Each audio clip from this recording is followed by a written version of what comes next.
હવે દાખલા નંબર 5 કે એક એન્જિન 1 કલાકમાં 84,500 લીટર પાણી બહાર નીકાળી શકે છે. તે એક દિવસના 10 કલાક કામ કરે તો તે 5 દિવસમાં કેટલા લીટર પાણી કાઢી શકશે? એક એન્જિન છે, 1 કલાકની અંદર 84,500 લીટર પાણી બહાર નીકાળી શકે છે અને તે એક દિવસના 10 કલાક કામ કરે છે અને 5 દિવસ જો આમનું કામ ચાલે તો તે કેટલા લીટર પાણી નીકાળી શકે? હવે દાખલાની અંદર કાંઈ નથી. દાખલાની અંદર એટલું જ કરવાનું છે. અહીંયા આપણને 5 દિવસ આપેલા છે તો આપણે સૌપ્રથમ 5 દિવસ લખવાના છે. કેટલી કલાક કામ કરે છે દિવસના? તો કે આપણને 10 કલાક આપેલું છે તો 5 દિવસ ગુણ્યા 10 કલાક તો ટોટલ કેટલા કલાક થાય? તો કે 50 કલાક થાય છે. કે 5 દિવસ અને દિવસના 10 કલાક કામ કરે છે તો 10 × 5 = 50 એટલે કે 5 દિવસનું 50 કલાક કામ થયું કહેવાય. તો હવે તે 1 કલાકની અંદર 84,500 લીટર પાણી નીકાળી શકે છે તો 50 કલાકમાં કેટલા લીટર પાણી નીકાળી શકશે? હવે આપણે અહીંયા 84,500 અને એના ગુણ્યા 50 કલાક. આ 84,500 લીટર અને એના ગુણ્યા 50 કલાક અને એના છેદમાં ટોટલ 1 કલાક. તો આપણને મળે છે 42,25,000 અને એના ભાગ્યા 1. તો આપણનો જવાબ આવે છે 42,25,000 લીટર પાણી તે નીકાળી શકે છે. હવે એની પછી દાખલા નંબર 6 કે એક વ્યક્તિ પ્રતિ કલાક ₹15 લેખે કમાય છે. જો તે વ્યક્તિ પ્રતિદિન 8 કલાક લેખે 5 દિવસ કાર્ય કરે તો કુલ કેટલી આવક થશે?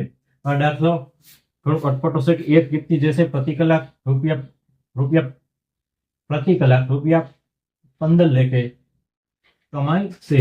જો તે વ્યક્તિ પ્રતિદિન 8 કલાક લેખે 5 દિવસ કાર્ય કરે તો કુલ કેટલી આવક થશે? હવે આપણે અહીંયા 8 કલાક અને એના ગુણ્યા 5 દિવસ. તો અહીંયા આપણે 8 કલાક આપેલા છે અને આપણે કીધું છે 5 દિવસ કાર્ય કરે તો તેની આવક કેટલી થાય? તો 8 કલાક અને એના ગુણ્યા 5 દિવસ. હવે 8 × 5 = 40 તો આપણી ટોટલ કલાકો થાય 40 કલાક તે થાય છે. હવે 1 કલાકની અંદર 15 રૂપિયા કમાઈ શકતો હોય તો 40 કલાકમાં કેટલા રૂપિયા કમાઈ શકે? તો 15 × 40 અને એના ભાગ્યા 1. તો આપણે 15 × 40 અને એના ભાગ્યા 1 કરીએ તો આપણને 600/1 મળે છે અને આપણે અહીંયા જવાબ મળશે 600 રૂપિયા. તો તે કુલ આવક જે એની છે એ 600 રૂપિયા થઈ કહેવાય. હવે આપણે અહીંયા ટોપિક બદલાય છે. ટોપિકનું નવું નામ છે કે કામનો દર અથવા કાર્યક્ષમતા શોધવી. તો આપણે આની અંદર પણ અલગ દાખલા આવે છે તો એ પણ જોવાનો છે. પરીક્ષાની અંદર મોટે ભાગે આવા દાખલા પૂછાતા હોય છે તો આની ઉપર આપણે સૌથી વધારે ફોકસ કરવાનું છે. અગાઉ જે દાખલા ભણેલા છીએ એના પર પણ ફોકસ કરવાનું છે પણ આની ઉપર સૌથી વધારે આપણે ફોકસ કરવો પડશે જેથી કરીને આનો કોઈ પણ દાખલો હોય તો તમને આવડી જાય. હવે આપણે કામનો દર અથવા કાર્યક્ષમતા શોધવા માટે શું કરવું પડે? તો સૌપ્રથમ એનું સૂત્ર છે. આપણે કામનો દર શોધવા માટેનું સૂત્ર છે કે કામનો દર બરાબર જેટલું કરેલું કામ હોય એ અને એના માટે લીધેલો સમય. જો આપણે આ કરીએ તો આપણને છેલ્લે જવાબ મળે છે. આ સૂત્રને આધારે આપણે દાખલા ગણવાના હોય છે. હવે આપણે દાખલા નંબર 6 સુધી ભણ્યા. હવે દાખલા નંબર 7 ની વાત કરીએ કે જે છે એ 5 દિવસમાં કામ પૂરું કરે છે.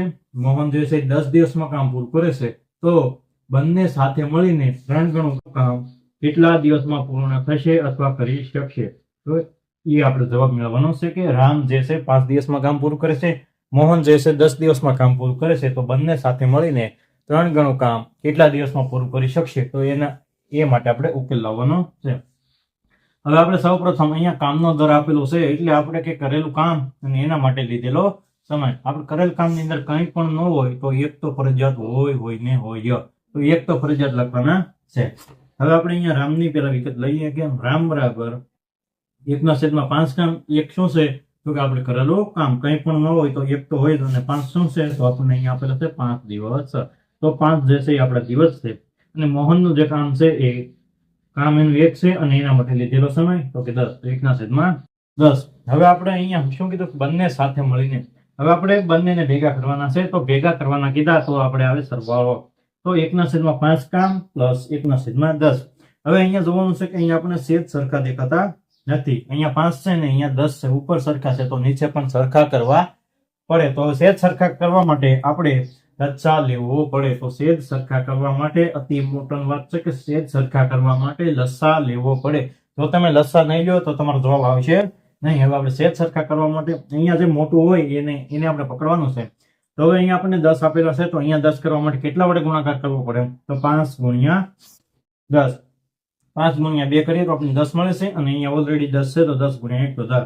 હવે ઉપર પણ જેટલું નીચે આપણે ગુણાકાર કરીએ એટલો જ ઉપર રકમ સાથે ગુણાકાર કરવો પડે. તો અહીંયા આપણે 5 ગુણ્યા 2 કરીએ તો અહીંયા પણ 1 ગુણ્યા 2 કરવા પડે. અહીંયા 1 ગુણ્યા 1, કારણ કે અહીંયા 10 ઓલરેડી છે. હવે આપણે અહીંયા હવે આ કામ લસાનું પૂરું છે. હવે એની પછી કે 2/10 અને એના વત્તા 1/10.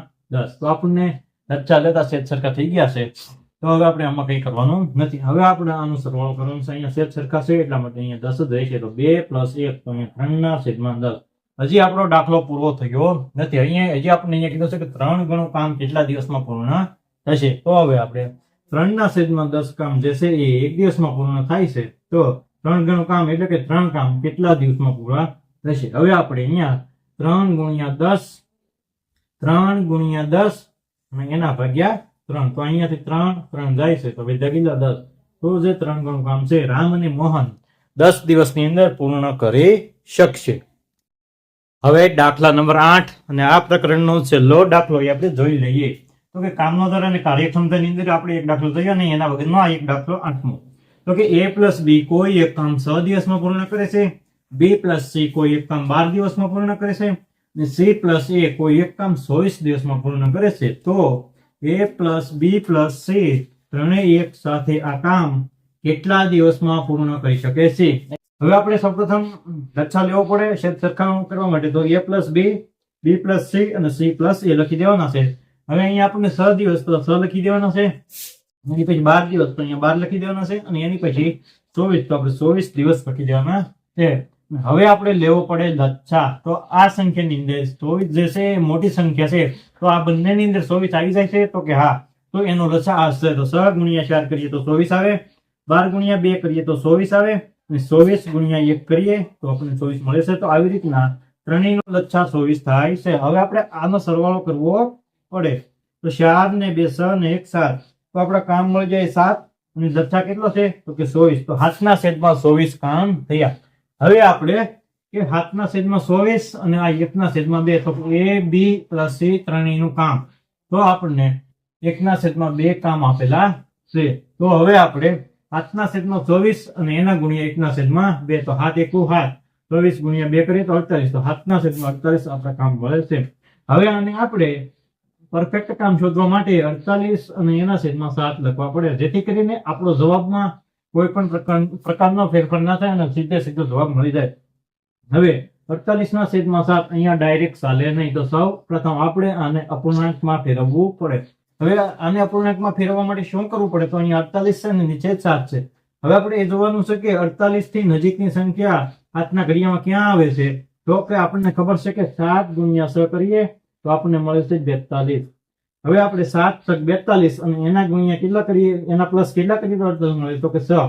તો આપણે 6/7, તો 7 + 42 અને એના પ્લસ 6 તો 48, તો મળી જાય છે આપણને કુલ કામ 48/7. તો આપણો જવાબ રહેશે 6/7. તો આવી રીતના આપણે અપૂર્ણાંકમાં ફેરવવું પડે, જેથી કરીને આપણો જવાબ 100% સાચો આવે અને પરીક્ષાની અંદર કોઈ પણ પ્રકારની માથાકૂટ થાય નહીં. અને હવે અહીંયા આપણું આ સમય અને કામ નામનું પ્રકરણ પૂરું થાય છે. હવે આની પછી આપણે જે પણ પ્રકરણ હશે એનો વારો લઈશું અને આપણે જેમ બને એમ પરીક્ષા પહેલા સિલેબસ પૂરો કરવાનો પ્રયત્ન કરીશું. જો તમે અમારી ચેનલ પર નવા હો તો અથવા તમે નવોદયની તૈયારી કરતા હો તો અમારી ચેનલને સબસ્ક્રાઇબ કરવાનું ભૂલશો નહીં, બેલ આઇકનને દબાવવાનું ચૂકશો નહીં, જેથી કરીને અમારા કોઈ પણ નવા વિડીયો આવે તો સૌપ્રથમ અપડેટ તમને મળે.